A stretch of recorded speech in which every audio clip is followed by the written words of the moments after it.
Okay, so now we're going to make a cheese souffle, and the first thing we're going to do is turn the oven on ready. So I'm going to turn that on to 180, and that's so that can preheat. That would of course be 200 if it was not a fan assisted oven or gas mark 6. Now I'm going to place a simple baking tray into the oven so that can start heating up as well. Need to do in preparation for our cheese souffle is get ourselves a large kind of ramekin souffle dish, or just we could use some simple ramekins and use about 4 or 5 of those. Or if you don't have either of those, then if you've just got a simple kind of Pyrex bowl, that will do the trick as well. The next thing you need to do is use some butter left over from the end of some butter, or just whatever butter you've got. Just rub that around the inside of your dish. This stops it from sticking, so we get that all the way around. And then we're going to sprinkle that with some breadcrumbs. Now you can either make the breadcrumbs yourself, just simply by grating some bread that you've got left over, or you can buy breadcrumbs ready-made in tubs. I normally use some leftover bread, but today I've actually got some from a tub. Okay, so put that in the debris bowl. And I've got my breadcrumbs here. So I've just got 25 grams of simple breadcrumbs. Just going to sprinkle those in and tap them round. So you can see, just tap them round so they go round all the outside. Oopsie, clean that up in a second. And as they finish with, they go fall into the bowl that I've finished with there. So it gives a coating across the whole of the base and the sides with breadcrumbs. So I'm going to start off the sauce by putting some butter into the pan, and I'm just going to put it on to a medium heat. I want that to heat through, melt, before I add my flour to create a roux. So it's just like making a normal white sauce, the base of it. And we're actually just making a thicker version today. So the thicker version is called a panada, or a binding sauce. So it's going to be the base of our souffle. So now that's melted, I don't want to actually cook it, so I'm just going to put in my flour, and then I'm going to mix those together to create a roux. So there we have it, the roux is created. I'm now going to start adding a little bit of milk at a time.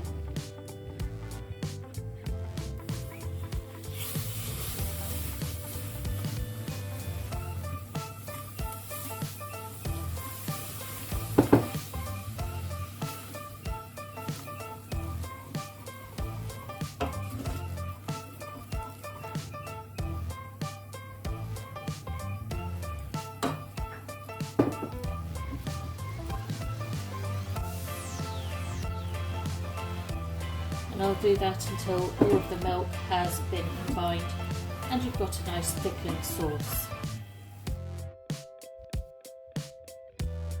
So to make this sauce, I used 50 grams of plain flour with 50 grams of butter to create the roux, and then I slowly added 300 ml of milk to create the panada sauce. I kept stirring throughout the process to ensure I didn't get any lumps whilst the gelatinisation process was occurring. I'm now going to add 5 ml of mustard, either mustard powder or just ordinary mustard, just to add some flavour to it before I then go on to the next stage. Alternatively to mustard, you could also use nutmeg, which is a spice which also brings out the flavour of cheese. Now that gelatinisation has fully occurred, so the starch has broken up, swollen and mixed with the liquid to make a thickened sauce, I am now going to put it into a bowl to cool down.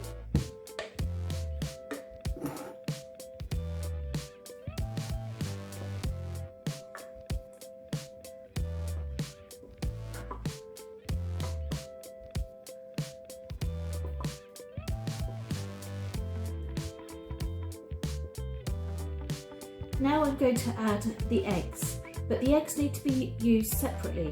So I'm going to be putting the egg white into the large bowl here, which I'm then going to whisk up.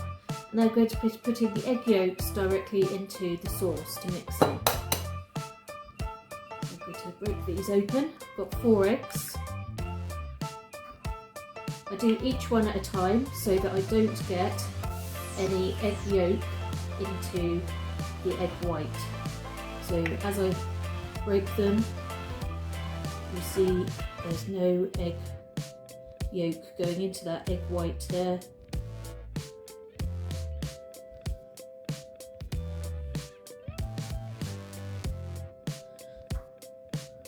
So the yolk can go directly into the sauce and the egg white can go into the large bowl. As each egg yolk goes in, you can mix it in with your sauce. So this egg yolk will act to thicken the sauce and add flavour, enrich it with nutrients as well. Then I'm going to put that one into my debris bowl. Next I'm going to do the next one, and I will continue to do that until I've added all of the eggs into the bowls. Okay, so now I've got my egg yolks into the sauce, a simple white sauce with mustard in. I'm going to mix that up, make it nice and smooth.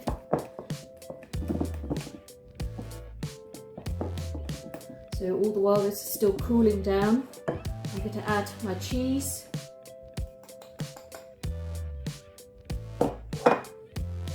And mix that in so it's well combined.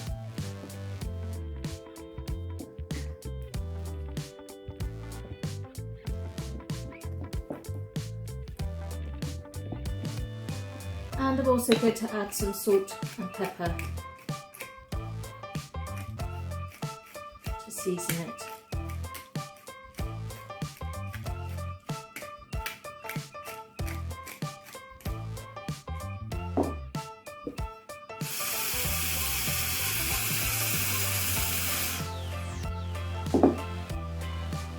So I'm going to mix this together and put it aside until I'm ready for it. The next stage is going to be whisking up my egg whites. Now it's important that there was no egg yolk in the egg whites, because otherwise the fat that is naturally present in egg yolk will prevent the egg whites from whisking. We want them to get lots of air in them, lots of aeration, and create a foam, because they're going to help build the texture for the cheese souffle.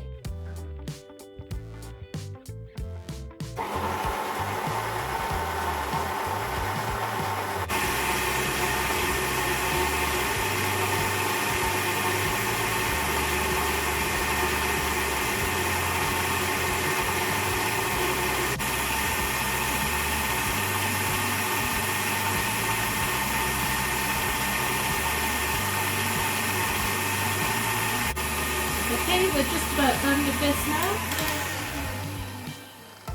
We know it's ready when the soft peaks will hold their shape by themselves, which they're doing in the bowl now. Okay, now I've got the egg white that's nicely foamed up. I'm going to add this into the bowl a little bit at a time.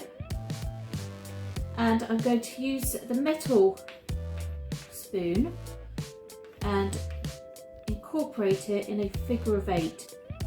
So using a figure of 8, we want to maintain as much air that's been created by whisking up those egg whites as much as possible. So when we whisk up those egg whites, we're denaturing the egg white protein, changing it from its current state into a new format, which is then trapping air within it and forming the foam.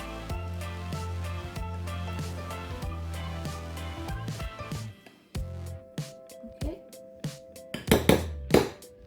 To use a bit more of the egg white.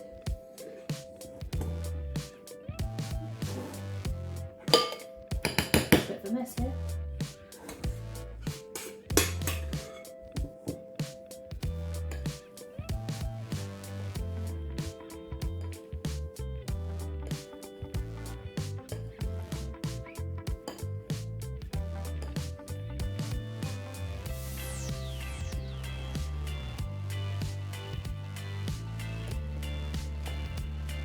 Don't forget to lift from the bottom as well, figure of 8, make sure all of it's fully combined.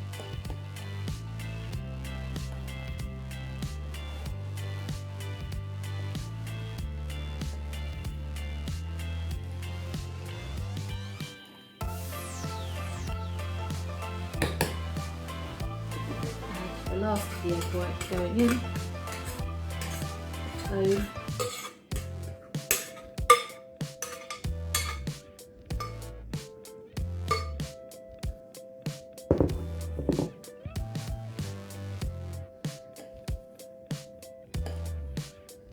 Slightly bigger bowl might have been a better idea for me, but never mind.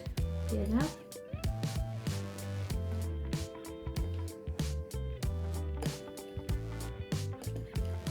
Next we're going to place these into our souffle dish.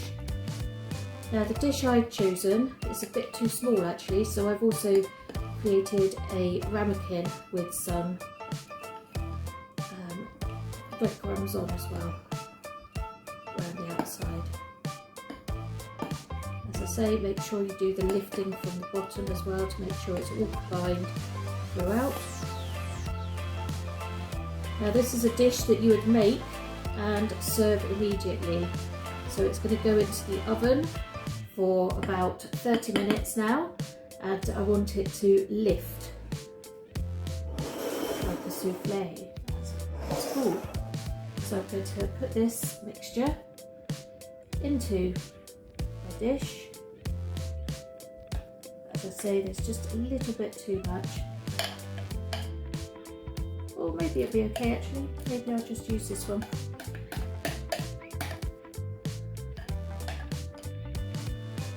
Put it into this dish, and